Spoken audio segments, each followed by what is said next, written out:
Bem-vindo então a mais um panorama do Novo Testamento. Nós já estamos nos últimos livros, quase chegando no livro de Apocalipse, e agora a gente vai abordar então o livro de Tiago, a carta de Tiago.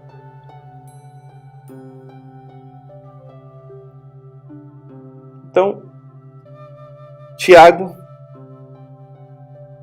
está o nome de Tiago e o nome em hebraico de Tiago lá em cima no canto superior direito.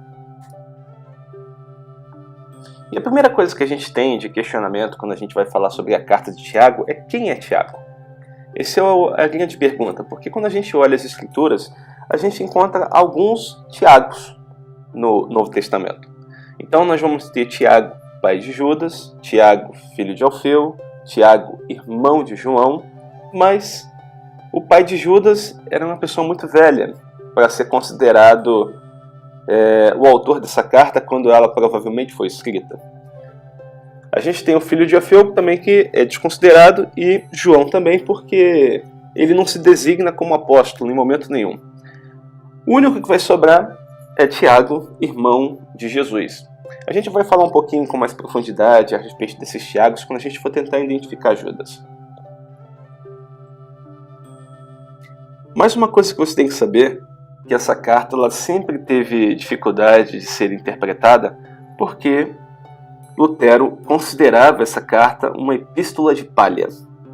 Nas palavras dele, o que ele dizia? Em uma palavra, o Evangelho de João e a sua primeira epístola, as epístolas de Paulo, e especialmente Romanos, Gálatas e Efésios, e a primeira epístola de Pedro, são os livros que te mostram Cristo e ensinam tudo o que é necessário e bom para você saber. Ainda que você nunca fosse ver ou ouvir nenhum outro livro ou doutrina. Portanto, a epístola de Tiago é realmente uma epístola de palha, comparado a esses outros livros, pois não tem nada da natureza do Evangelho nela. Isso aqui era o que Lutero considerava a respeito do livro. Então você entende a dificuldade desse livro de ser aceito ao longo dos séculos, simplesmente porque um homem se posicionou e fez um comentário contrário à natureza do livro. Então muitas pessoas tiveram dificuldade em interpretar esse livro justamente por causa disso. Porque quando Lutero lia, ele entrava em conflito com aquilo que estava escrito. Porque para ele, Tiago estava confrontando os ensinos de Paulo. Enquanto Paulo deixava claro que a salvação é pela graça, mediante a fé, Lutero entendia que Tiago estava dando ênfase demais na obra. Mas Tiago apenas queria demonstrar que falar de fé sem você poder verificar os frutos, praticamente ele tem um discurso vazio. Não adianta você chegar e dizer que tem fé se não é possível ver em nenhuma das suas atitudes um cristianismo fluido e latente. Então, esse era o cerne de Tiago. Até porque nessa época a gente tem que entender que começou a ter perseguições em inúmeros locais. E as pessoas estavam sendo cristãos, mas eles se escondiam da perseguição. E Tiago estava dizendo que se a pessoa não tiver uma vida consagrada e não puder ser visível a conversão dela, então na realidade essa conversão nunca houve. Bem, mas quem era Tiago, de fato? Tiago era considerado um homem justo, tanto pela tradição judaica quanto pela tradição cristã. E quem deixa registrado isso para a gente é Flávio Joséfo. Ele diz que durante o momento em que Tiago foi apedrejado pelas autoridades judaicas, ele foi lamentado por toda a população judaica. Então, muito embora ele fosse cristão e todos aqueles que fossem considerados cristãos, eles eram párias dentro da sociedade, eles eram separados, eles eram excluídos, Tiago conseguiu manter a sua unidade, tanto no seio da comunidade cristã, quanto no seio da comunidade judaica. Então, Tiago se posicionou de uma forma que ele não era mal visto pelos de dentro e nem pelos de fora, nem por aqueles que aceitavam Cristo como Messias, nem aqueles que não aceitavam Cristo como Messias. Então, ele foi considerado um homem justo por ambas porções da sociedade na qual ele estava inserido. de tudo que a gente pode falar de Tiago, uma coisa tem que ficar clara. Tiago nunca deixou de observar a lei judaica. E ele dizia claramente porque ele nunca deixou de observar a lei. Ele era judeu e ele queria manter aberto as linhas de comunicação com o povo hebreu. Porque se ele fechasse aquelas linhas de comunicação, dificilmente as pessoas se chegariam a ele e o ouviriam acerca do Messias. Então, como forma de manter abertas as linhas de comunicação, ele continuou a observar a lei judaica. Mas em momento nenhum, Tiago obrigou qualquer dos seus ouvintes a seguir as tradições da lei. Em nenhum momento, Tiago pregou dizendo que a lei salvava alguém. Tiago simplesmente fazia alguns rituais da lei judaica para que ele vá bem. Mas ele não fazia nada que pudesse contrariar o ministério do Messias. Outra coisa pelo qual Tiago ele era reconhecido era pela vida de oração que Tiago tinha. Era comum naquela época, em registros daquela época, você encontrar a menção de Tiago, joelhos de camelo, pelo tempo em que ele passava orando. Bem, quando a gente vai olhar um pouco para a carta de Tiago, você vê que Tiago ele vai e volta em alguns temas o tempo todo. Então ele vai falar sobre provação, humildade, tentação, ira, vai falar sobre a palavra, piedade, imparcialidade, lei, obras, língua, submissão, julgamento, sabedoria. Você vê que ele bate uma infinidade de temas dentro dos poucos versículos que ele tem na carta. Mas a infinidade de temas que ele bate é imensa. Então, uma forma da gente tentar expor aquilo que Tiago colocou e fazer uma divisão um pouquinho mais lógica seria trabalhar do capítulo 1 ao 5 dessa forma. Capítulo 1, falando de uma fé viva e ativa. O capítulo 2, Tiago começa a dar exemplos de o que seria uma falsa fé. No capítulo 3, ele está preocupado em expor o que é o autocontrole. O capítulo 4, ele demonstra qual é a solução divina à corrupção humana. E no capítulo 5, ele fala da perseverança dos santos. Então vamos começar agora então, o livro de Tiago e bater essa fé viva e ativa, o qual Tiago quer expor a todo custo aos seus ouvintes. Bem, Tiago, servo de Deus e do Senhor Jesus Cristo, as 12 tribos que se encontram na dispersão. Saudações! A primeira coisa que você vai notar quando a gente lê Tiago é que ele não está falando a comunidade cristã como um todo, mas ele está falando a comunidade judaica, aqueles que estão espalhados na dispersão, as 12 tribos, aqueles que estão afastados de Jerusalém. O que é dito é que essa carta não tinha por objetivo alcançar os pontos mais distantes do império, mas aqueles que estavam na dispersão, aqueles que estavam na proximidade sem estar em Jerusalém de fato. Pelo menos isso é o que a tradição diz a respeito dessa carta de Tiago. É que ela tinha o objetivo alcançar as comunidades mais próximas de Israel. Mas uma coisa que você tem que notar para você corroborar com essa interpretação das 12 tribos, uma vez que a igreja nunca é chamada por tribo, é que Tiago, no meio da carta, ele vai chegar e comentar: se, portanto, entrar na vossa sinagoga algum homem com anéis de ouro nos dedos, em trajes de luxo, e entrar também algum pobre esfarrapado, você vê Tiago 2,2. Então a preocupação de Tiago realmente é falar aos judeus acerca do Messias. Falar aos judeus acerca de como se portar. Falar aos judeus acerca de como viver a vida cristã. E ele faz isso da melhor forma possível, da forma que ele consegue explicar, da forma que ele consegue se comunicar. Você vê que Paulo foi enviado aos gentios. Tiago, não. Tiago está pregando aos judeus. Mas por esse motivo, a gente pode excluir qualquer linha do que está escrito a Tiago? Não podemos, porque Tiago não tem preocupação nenhuma em fazer com que seus ouvintes vivam debaixo da lei.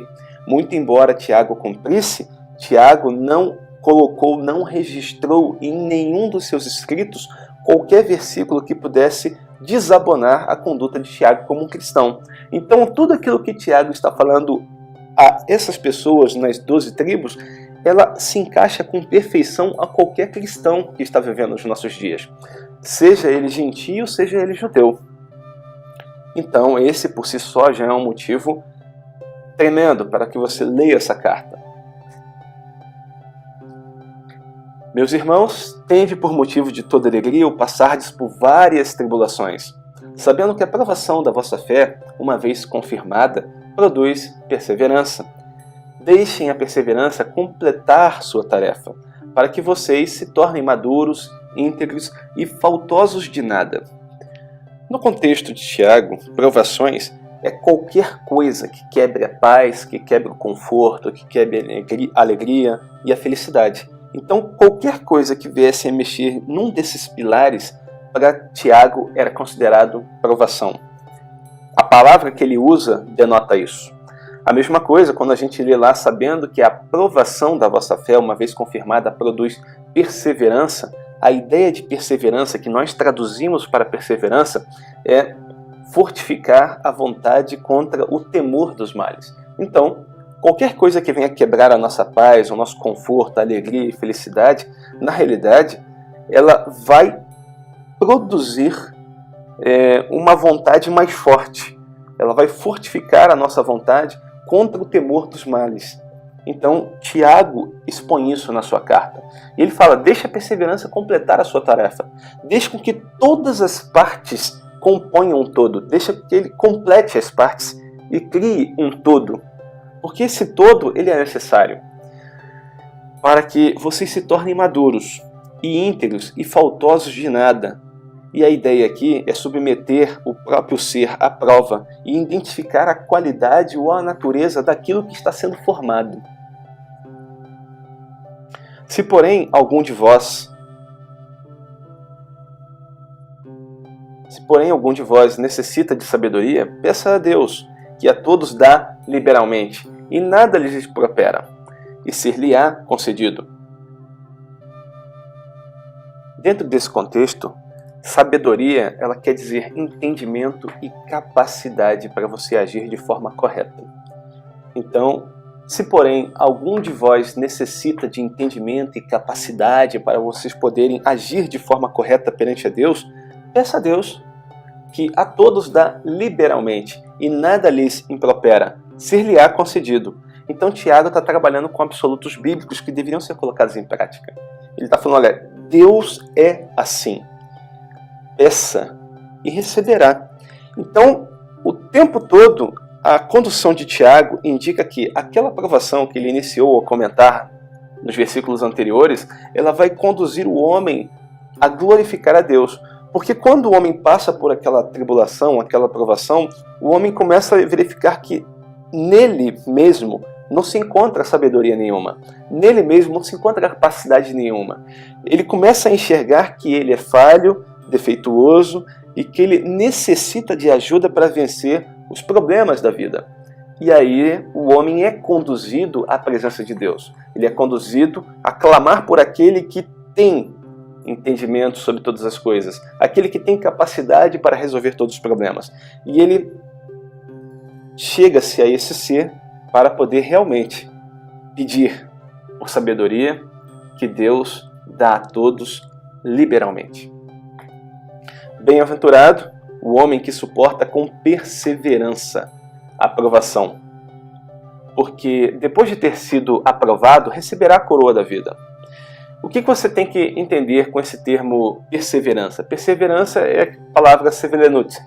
Sevelenut vem de sevel, vem de sofrimento. Então, bem-aventurado o homem que suporta esse sofrimento, suporta com perseverança, e essa perseverança ela vai denotar que ele está sofrendo enquanto isso. Aprovação, porque depois de ter sido aprovado, receberá a coroa da vida, o qual o Senhor prometeu ao que o amam. Só para a gente ter uma ideia, para dizer que a gente não passou direto a respeito disso, a Bíblia fala de várias coroas ao longo dos textos. Então Tiago, por exemplo, está falando sobre a coroa da vida. Uma coroa que ela é entregue a todos aqueles que estão dispostos a perder a vida pela causa de Cristo. Daqueles que vão até as últimas consequências, daqueles que perseveram, daqueles que não negam a fé, mesmo quando a sua vida corre risco. A gente lembra dos casos do primeiro século, onde que a maioria dos cristãos foi até as últimas consequências, justamente lá no Coliseu, dando as suas vidas. E os relatos dos historiadores da época dizem que quando eles chegavam na arena do Coliseu e verificavam o corpo daqueles cristãos mortos e dilacerados pelos leões, se olhava para eles e via que não existia expressão de terror na face deles, mas que todos morriam com uma expressão de alegria. E eles falavam que eles não conseguiam entender por que isso acontecia. Bem, mas de qualquer forma a gente pode ficar simplesmente com essa último chavão que eu coloquei, dispostos a perder a vida. Temos a coroa incorruptível, daqueles que andam fielmente com o Senhor do primeiro ao último dia, daqueles que não se desviam nem para a direita nem para a esquerda. Temos a coroa da justiça para aqueles que amam a vinda do Senhor, que anelam pela vinda do Senhor dia após dia, que fazem de tudo esperando que o Senhor volte a qualquer momento. E se você realmente espera que o Senhor volte a qualquer momento, você é que nem uma dona de casa que sabe que vai vir uma grande autoridade te visitar. Essa autoridade vai entrar na sua casa, a sua casa é humilde, e você não sabe o que fazer. Você sabe que daqui a 10 minutos ele chegará. Então você começa a olhar, e o que eu vou fazer da minha vida? A minha casa está uma bagunça, você quer arrumar ela às pressas. Você quer chegar e fazer com que a casa fique perfeita em questão de segundos. Você quer limpar toda a sujeira, você quer sacudir todos os panos, você quer limpar as cadeiras, você quer tirar a poeira dos móveis, você quer passar pano em todo o local, você quer deixar a casa perfeita e imaculada. Porque você sabe que a qualquer momento o Senhor, aquela autoridade pode chegar. Assim são esses que amam a vinda do Senhor.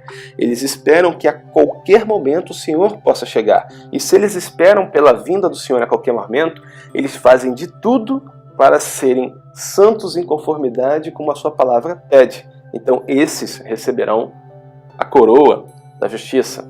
Tem a coroa da alegria, dada àqueles que são embaixadores, que podem realmente pregar a palavra aos povos. Aqueles que utilizam toda a oportunidade que têm com sabedoria e amor para poder levar a palavra adiante. E temos a coroa da glória, dada a todos aqueles que são responsáveis por alimentar as ovelhas, aqueles que servem ao corpo de Cristo. Essas são as coroas que um dia nós apresentaremos aos pés do Messias. Então tudo aquilo que a gente faz nos dias atuais tem por único objetivo você ter uma coroa para que você possa depositar aos pés do Messias. Imagine-se só, a gente está falando das bodas do Cordeiro, o momento em que o Cordeiro vai se casar com a igreja, os 7 anos de boda, festa no céu. Você vê que lá em Apocalipse existe uma parte indicando que as coroas são depositadas perante o Cordeiro. Você já se imaginou aí uma festa de casamento e você não ter um presente para depositar aos pés daquele que você tanto estima, daquele que você gostaria de estar ali presenteando? Bem, acontecerá que alguns cristãos não terão coroa nenhuma para apresentar. Como Corinto fala, alguns serão salvos como que por intermédio do fogo, queimando até a própria roupa que estão vestidos, mas ainda assim serão salvos. Imagine se você nessa festa sem ter o que apresentar. Pense nisso.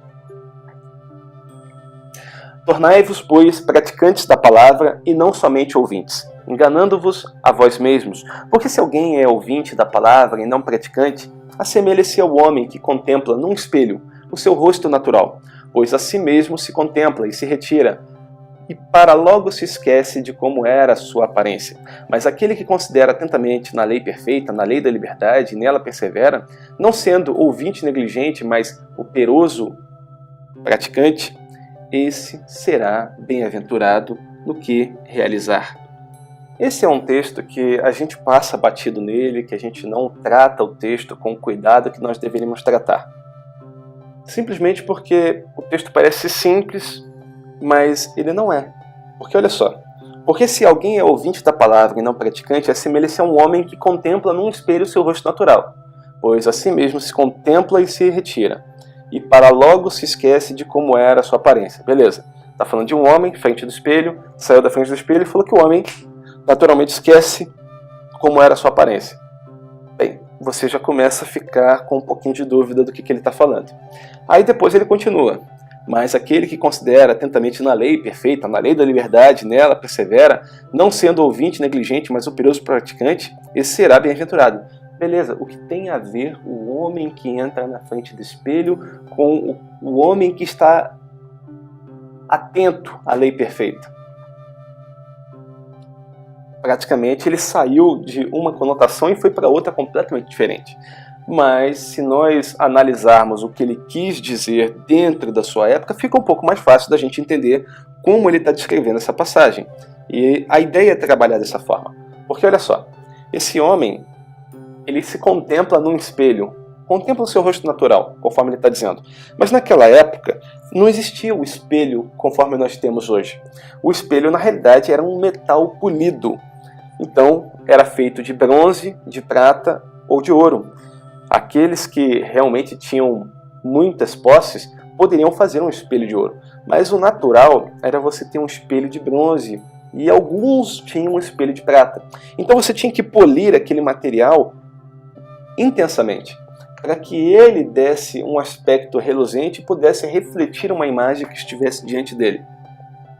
Ele está falando que esse homem, que ele olha nesse espelho, que não expressa a expressão completa do homem de forma perfeita, esse homem que está de frente desse espelho, ele contempla o seu rosto natural, e contemplar aqui é olhar com cuidado e com cautela. Mas por que ele está olhando com cuidado e com cautela diante do espelho? É porque esse espelho não reflete toda a natureza desse homem. Esse espelho, ele é imperfeito. Você tem que olhar com atenção. E aí sim você consegue enxergar quem era. Mas você não consegue ter riqueza de detalhes diante dele. Aí ele fala que esse homem, quando ele se retira da frente desse espelho, ele logo esquece como era, porque a imagem que já está ali não é muito perfeita, não é muito embaçada. Ele tem que olhar com muito cuidado, com muita cautela. E aí ele começa a trabalhar com respeito à lei, com respeito à palavra. E ele fala que nós, seres humanos, agimos da mesma forma com as Escrituras. Enquanto nós estamos de posse dela, enquanto nós estamos olhando atentamente para ela, enquanto nós usamos ela como nosso manual de regra e de conduta, as coisas vão bem. Mas se eu deixo por um momento de observar qualquer um dos preceitos que estão escritos ali, facilmente eu me corrompo.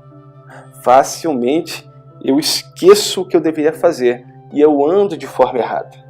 Então, de posse desse conhecimento, fica mais fácil você entender o que ele quis dizer. Porque se alguém é ouvinte da palavra e não praticante, assemelha-se a esse homem que vai até a frente do espelho, que pega o seu manual de instrução, olha atentamente. Mas, por mais que ele olhe, a mensagem não entra, não grava, não fica reverberando nos seus pensamentos. Porque ele só é apenas um ouvinte, ele não é um praticante. Porque se ele começar a praticar, aquilo vai infundir nele. Aquilo vai criar uma amálgama com ele, e ele sim, aí sim ele vai fazer o que deveria ser. Mas aquele que considera atentamente na lei perfeita, na lei da liberdade, e nela persevera, não sendo ouvinte negligente, mas operoso praticante, esse será bem-aventurado no que realizar. E assim ele termina o capítulo 1 e passamos ao capítulo 2, falsa fé. E aí Tiago vai começar a abordar o que ele entende por falsa fé. Meus irmãos, não tenhais a fé em nosso Senhor Jesus Cristo, Senhor da glória, em acepção de pessoas, Pois qualquer que guarda toda a lei, mas tropeça em um só ponto, se torna culpado de todos. E logo aqui eu tenho um problema com a interpretação de Lutero, porque Lutero fala que essa carta é uma epístola de palha, que ela não tem nada a contribuir, que ela não tem nada do Evangelho, mas aqui está todo o Evangelho. Porque olha só, meus irmãos, não tenhais a fé em nosso Senhor Jesus Cristo, Senhor da Glória, em acepção de pessoas. A gente verifica o tempo todo o Messias falando isso. Olha, não procurais os primeiros lugares. A gente verifica a questão da parábola do joio e do trigo. Porque o joio do trigo fala que dentro daquele local está crescendo o joio e o trigo. Os discípulos chegam, mas o que a gente faz? A gente arranca o joio? Não, de modo nenhum, não arranque o joio. Porque vai que arrancando o joio, você arranca também o trigo. Então, nós olhamos com aparência. Nós verificamos muitas das vezes, e as nossas decisões são tomadas de forma equivocada. Então, ele deixa bem claro, não faça acepção de pessoas. Você vai ver que ele vai chegar e falar do homem que entra na sinagoga com um anel no dedo, vestido com umas vestes finas, e fala, olha, não faça acepção desse homem com um pobre. Não coloque esse homem no melhor local e o pobre no pior local. Não faça exaltação de pessoas por motivos superficiais. Não se ligue à etnia, a riquezas, à posição, à aparência, à classe. Não faça favoritismo, porque isso é pecado e isso é condenável. Então, está bem claro aquilo que ele está dizendo. E isso está em consonância com tudo aquilo que o Messias falou, enquanto ele estava pregando no seu ministério de 3 anos. Falai de tal maneira e de tal maneira procedei, como aqueles que hão de ser julgados pela lei da liberdade. Todos prestarão contas. E aí importa que todos nós venhamos a comparecer diante do tribunal de Cristo para sermos julgados pelo bem ou pelo mal que fizemos por intermédio da carne. Porque o juízo é sem misericórdia para aquele que não usou de misericórdia. Mas a misericórdia de Deus triunfa sobre o juízo. Então aqueles que tiveram a oportunidade de ouvir o Messias e de aceitar a misericórdia de Deus para todos os homens que estão encerrados debaixo do pecado, a salvação por intermédio do Messias, felizes são esses. Porque a misericórdia de Deus triunfa sobre o juízo, porque esses serão cobertos pelo sangue do Cordeiro e esses não serão condenados. Mas aqueles que não aceitaram a misericórdia de Deus, deram as costas, negaram a oportunidade de salvação por intermédio do Messias, porque o juízo é sem misericórdia para aqueles que não aceitaram ou não usaram a misericórdia que Deus aprouve dar a cada um deles. Tiago está sendo bem claro aos seus ouvintes que eram hebreus. Eles sabiam exatamente do que ele está dizendo. A conotação das palavras estão ligadas exatamente com tudo que está escrito no Antigo Testamento. Então fica muito fácil para o judeu saber exatamente do que Tiago está falando. Talvez nós, gentios, tenhamos mais dificuldade, mas os judeus não tinham essa dificuldade. Meus irmãos, qual é o proveito se alguém disser que tem fé, mas não tiver obras? Por acaso, semelhante fé pode salvá-lo? Crê tu que Deus é um só? Fazes bem. Até os demônios creem e tremem. Porque assim como o corpo sem espírito é morto, assim a fé sem obras é morta. Qual é o problema de Tiago, então? O problema de Tiago é que ele não queria pessoas que não fizessem a obra, que dissessem com a boca, professarem serem cristãos, mas de fato não serem cristãos. Ah, mas isso aqui é contrário a tudo que o Messias falou. Não, está em consonância com tudo que o Messias falou, motivo pelo qual eu não entendo Lutero. O problema de Lutero era o confronto de salvação pela fé ou pelas obras. Esse era o problema de Lutero, mas isso Tiago nunca mencionou. Tiago está em consonância com aquilo que foi ensinado o tempo todo, porque o próprio Messias chegou e falou, lá em Mateus 21, do 28 a 32, que um homem, ele tinha 2 filhos, e chegando-se o primeiro, disse, filho, vai trabalhar hoje na vinha. E ele respondeu, sim, senhor, mas não foi trabalhar. Ele disse que ia, mas ele não foi trabalhar. E chegando-se então ao segundo, falou-lhe de igual modo, e respondeu-lhe este, não quero. Mas depois, arrependendo-se, foi. Ora, É exatamente o que Tiago está fazendo aqui. Meus irmãos, qual é o proveito se alguém disser que tem fé? Meus irmãos, qual é o proveito se alguém chegar e falar que vai fazer a obra, mas de fato não o fizer? Por acaso semelhante fé pode salvá-lo? Não, de modo nenhum, não foi essa pessoa que foi louvada por Cristo, lá em Mateus 21. Então, a epístola a Tiago está em consonância com tudo aquilo que o Messias falou.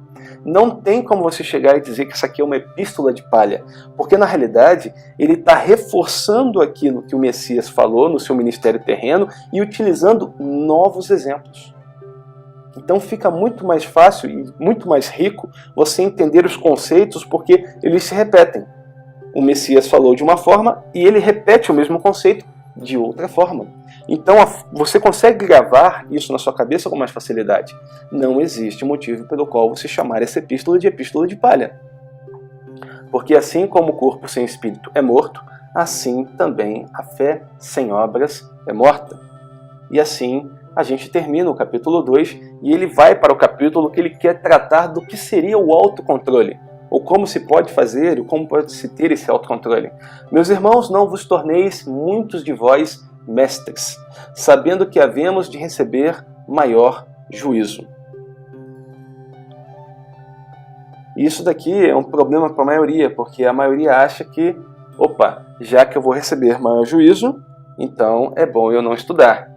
Mas todos nós somos chamados ao estudo. O problema que Tiago está levantando é outro, que alguns queriam ter o título de mestre para ganhos pessoais.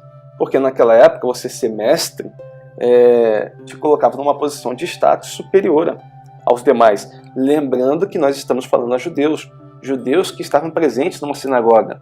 Então, o judeu ele olhava para aquele que detinha conhecimento, como aquele que era um mestre, como alguém respeitável, como alguém que tem um status, como alguém que era ovacionado.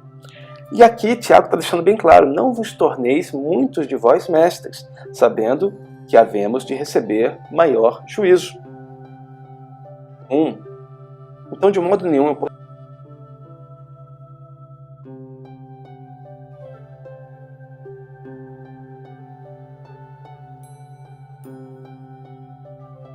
pessoas olhassem simplesmente para o status. Ele queria que ela olhasse para a responsabilidade que se tem quando alguém é visto como mestre. Até porque senão a escritura ela entraria em confronto direto com outras porções. Por exemplo, a carta aos Hebreus. Pois, com efeito, quando devieis ser mestres, então o texto deixa bem claro, era para vocês serem mestres. Por que vocês não são mestres? Ah, não, mas é porque isso aí era escrito aos gentios. Não, era escrito também aos judeus, porque estamos falando do livro de Hebreus, e o livro dos Hebreus é escrito também para os judeus que estão na dispersão. Opa, então tem conflito, então um está dizendo uma coisa. Não, Tiago está falando daqueles que buscavam status. Você tem que ler o contexto, o versículo dentro do contexto. Ele não está dizendo que as pessoas não devem ser mestres, porque ele mesmo se põe na posição de mestre, sabendo que havemos, nós, eu, com vocês, de receber maior juízo. Pois, com efeito, quando devieis ser mestres, atendendo ao tempo decorrido, tendes novamente necessidade de alguém que vos ensine de novo quais são os princípios elementares dos oráculos de Deus. Assim vos tornastes como necessitados de leite, e não de alimento sólido. Ora, todo aquele que se alimenta de leite é inexperiente na palavra da justiça, porque é criança. Mas o alimento sólido é para os adultos, para aqueles que pela prática têm as suas faculdades exercidas para discernir não somente o bem, mas também o mal. Então fica claro que todos nós somos chamados a estudar e conhecer o Messias. Lá em Oséias vai falar, conheçamos e prossigamos a conhecer o Senhor. Assim, em Oséias também vai falar que meu povo perece por falta de conhecimento. Então, não querer ter conhecimento, não querer ser tido como mestre, não é a saída. A saída é você ter responsabilidade em cima daquilo que você conhece. Quanto mais você conhece da palavra, mais responsável você é por aquilo que você sabe, pelas pessoas que estão ao seu redor e a forma como você repassa esse conhecimento. Então, tenha consigo o que você tem que estudar, tenha consigo o que você tem que aprender, tenha consigo o que você tem que expor, tem que passar, que esse conhecimento não morre em ti. A língua, porém, nenhum dos homens é capaz de domar. É mal incontido, carregado de veneno mortífero. Com a língua bendizemos a Deus, com a língua amaldiçoamos os homens. De uma só boca procede bênção e maldição. Meus irmãos, não é conveniente que estas coisas sejam assim. Acaso pode a fonte jorrar do mesmo lugar o que é doce e o que é amargoso? Então, a gente vê Tiago falando qual é o problema do controle do homem. O homem não consegue ter autocontrole sobre sua própria língua. E aí ele encerra o capítulo e ele vem trabalhar qual é a solução divina à corrupção humana. De onde procedem guerras e contendas que há entre vós? De onde, senão dos prazeres que militam na vossa carne? Cobiçais e nada tendes. Matais e invejais e nada podeis obter. Viveis a lutar e a fazer guerras. Nada tendes, porque não pedis. Pedis e não recebeis, porque pedis mal, para esbanjardes em vossos prazeres. E aí ele começa a dar a solução para o homem. Sujeitai-vos, alistem-se, portanto, no exército de Deus, sujeitai-vos, portanto, a Deus, mas resisti ao diabo, mas façam uma oposição ferrenha ao diabo, não deem brecha, não arrazoem, não queiram ouvir a argumentação, não queiram debater, façam uma oposição ferrenha. O discurso, a argumentação dele não deve nem se levar ao campo da lógica para você poder trabalhar. Não, oposição ferrenha, e ele fugirá de vós. Chegai-vos a Deus e ele se chegará a vós outros. Purificai as mãos, pecadores, e vós que sois de ânimo dobre, de mente dividida, ora pensa uma coisa, ora pensa outra coisa, limpem o coração. Afligi-vos, lamentai, chorai, converta-se o vosso riso em pranto e a vossa alegria em tristeza. Humilhai-vos na presença do Senhor, e o Senhor vos exaltará. O texto está bem claro, não tem muito o que a gente trabalhar. Está de uma forma que nós conseguimos entender perfeitamente qual é a mensagem. Temos que resistir ao diabo, nos sujeitar ao Senhor, seguir as suas ordens, estatutos, mandamentos, ordenanças. Toda hora que nós estivermos com a mente dividida, nós temos que limpar o nosso coração e voltarmos o nosso pensamento para Deus. Nós temos que nos afligir, nós temos que lamentar, nós temos que chorar toda vez que nós somos levados a pensar alguma coisa que é contrária. Nós temos que converter o nosso riso em pranto, porque o motivo da nossa alegria fugaz, o motivo da alegria, o qual ele está dizendo aqui, é a alegria que leva a afastar-se de Deus. Não está falando da alegria de você estar na casa do Senhor. E está falando que enquanto nós estamos nos humilhando na presença do Senhor, ele vai nos exaltar. Atendei agora, vós que dizeis, hoje ou amanhã iremos para a cidade tal, e lá passaremos um ano, e seguiremos, e teremos lucros. Em vez disso, devias dizer, se o Senhor quiser, não só viveremos, como também faremos isto ou aquilo. Então Tiago fala, olha, realmente a solução humana não está em vocês decidirem qual é o caminho que vocês vão tomar. Não está na autossuficiência humana.